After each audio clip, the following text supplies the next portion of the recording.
ఇప్పుడు మీరు 37 ఏళ్ల నుంచి పాటలు పాడుకుంటూ వస్తారు కదా! అవును. ఏమన్నా కనీసం 47. సారీ 47 సంవత్సరాల నుంచి పాటలు పాడుకుంటూ వస్తున్నారు. పాటలు రాస్తూ, పాడుతూ. ఏమన్నా సమాజం కొంతన్నా మారిందనుకుంటున్నారా? ఖచ్చితంగా మారింది. హ్మ్. ఒకప్పుడు అంబేద్కర్ పేరు చెప్తే గద్దరి నవ్విండు. ఏం అంబేద్కర్ రా భయ్, ఇంతమంది చూసిన విప్లవం అంటాను అన్నాడు. ఆఖరికి ఆయన్ని అంబేద్కర్ పాట పాడాల్సి వచ్చింది. అట్లా ఈ సమాజంలో నేను అంబేద్కర్ గురించి పాట పాడితే నవ్విన వాళ్ళు ఈరోజు అంబేద్కర్ పేరు ఎత్తకుండా, ఇంక్లూడింగ్ బీజేపీ పార్టీతో సహా అన్ని రాజకీయ పార్టీలు అంబేద్కర్ పేరు ఎత్తకుండా ఎవడన్నా కార్యక్రమాలు చేస్తున్నాడా? మనిషి ప్రయత్నం చేస్తూ ఉంటే ఏదైనా మారుతుంది సార్.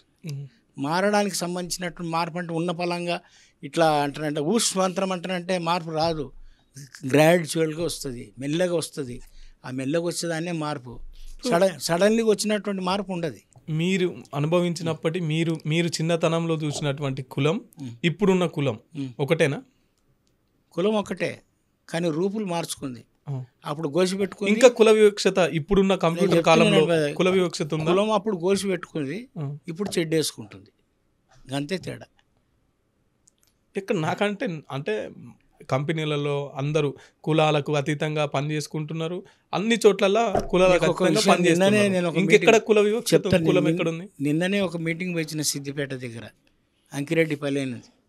ఆడ ఒకరు మాట్లాడుతూ ఈ ఎస్సీలకు సంబంధించినటువంటి చదువుకునే పిల్లలు పోతే రూమ్ ఇవ్వమంటే మీ క్యాస్ట్ ఏందని అడిగిన తర్వాత రూమ్ ఇస్తలేరు. ఇది కొత్తగా వచ్చిన ట్రెండ్, ఇంతకుముందు పెద్దగా లేదు ఇది. ఈ సనాతన ధర్మం వచ్చినప్పటి నుంచి పురాతనంకు సంబంధించినటువంటి దాన్ని నాశనం సనాతన ధర్మం వచ్చింది కదా. ఈ సనాతనవాదులు ఇప్పుడు ఏం చేస్తున్నారంటే గుళ్ళోనికి రానియటం లేదు, బళ్ళల్లో చదువుకోకుండా అన్నీ ప్రైవేటైజేషన్ చేస్తున్నారు.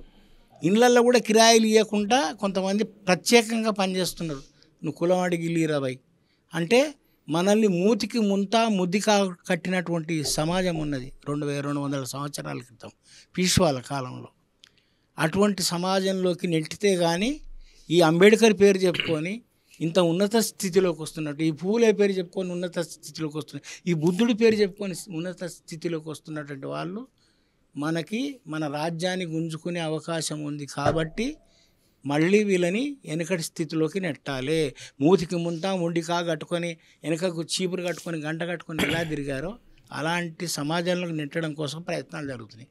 దాన్ని వ్యతిరేకిస్తాం మనం.